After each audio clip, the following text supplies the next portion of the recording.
இப்போ நம்ம சென்னையில் மட்டும் பார்த்தீங்கன்னா கிட்டத்தட்ட 1,20,00,000 பேர் வாழ்ந்துக்கிட்டு இருக்காங்க. அப்படி இருக்கிறப்ப நம்ம வெறும் ஒரு மாதத்துக்கு சென்னைக்கு போகக்கூடிய எலக்ட்ரிசிட்டியை நம்ம வந்து கட் பண்ணுறோன்னு வச்சுங்களேன். அந்த ஒரு மாதத்தில் சென்னையோட பாப்புலேஷன் வந்து பாதியாக குறையிறதுக்கு வந்து வாய்ப்பு இருக்குது. ஏன்னா நம்ம வந்து எலக்ட்ரிசிட்டியை அந்த அளவுக்கு நம்ம வந்து டிபெண்ட் பண்ணி வாழ்ந்துக்கிட்டு இருக்கோம். அப்படி இருக்கிறப்ப நான் உங்கள்கிட்ட ஒரு கேள்வி கேட்குறேன். ஒரு மனுஷன் உயிர் வாழ்கிறதுக்கு ரொம்ப முக்கியமானது எலக்ட்ரிசிட்டியா இல்லை உணவா அப்படின்னு கேட்டால் நம்ம எல்லாருமே என்ன சொல்லுவோம்? உணவுன்னு தான் சொல்லுவோம். அது கரெக்டு தான். ஆனால் என்ன கேட்டால் நான் வந்து எலக்ட்ரிசிட்டின்னு தான் சொல்லுவேன்.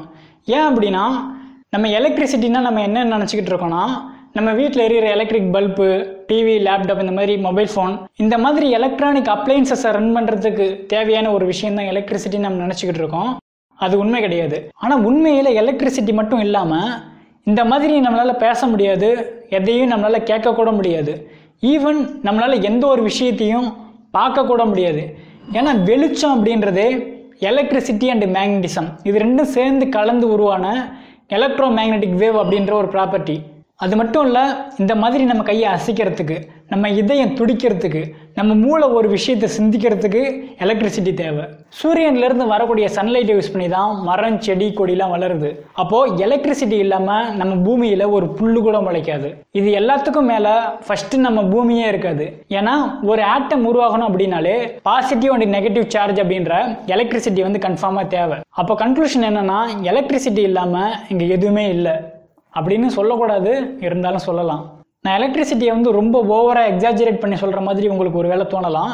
ஆனால் உண்மை என்னென்னா நான் அப்படி சொல்ல கிடையாது. இப்போ இதை நம்ம புரிஞ்சுக்கிறதுக்கு நேச்சரில் இருக்கிற எலக்ட்ரிசிட்டியை நம்ம விட்டுருவோம். இப்போ நம்ம நேச்சரில் இருக்கிற எலக்ட்ரிசிட்டியை நம்ம புரிஞ்சுக்கிட்டதுனால தான் இந்த மாதிரி மொபைல் ஃபோன், கம்ப்யூட்டர், இந்த மாதிரி எலக்ட்ரானிக் டிவைசஸ் நம்மளால் உருவாக்க முடியுது இல்லையா? இதை வச்சே நம்ம வந்து புரிஞ்சுக்க ட்ரை பண்ணலாம்.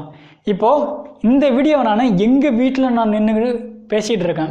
இதை நீங்கள் இருக்கிற இடத்துல இருந்தபடியே நீங்கள் வந்து இந்த வீடியோ நீங்கள் பார்த்துட்ருக்கீங்க. இப்போது இந்த மொபைல் ஃபோனை இன்னும் கண்டுபிடிக்கலன்னு வச்சுக்கலாம்.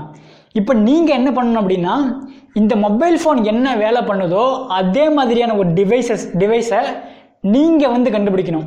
அதாவது தூரத்தில் ரொம்ப தூரத்தில் ஒருத்தவங்க நின்று பேசுகிறத கண்ணாடி மாதிரி ஒரு டிவைஸ் இருக்கணும். அந்த கண்ணாடி மாதிரி ஒரு டிவைஸில் ஒருத்தங்க பேசுகிறத நம்ம பார்க்க முடியணும், கேட்க முடியணும். அதை எந்த டெக்னாலஜி யூஸ் பண்ணி நீங்கள் கண்டுபிடிப்பீங்க?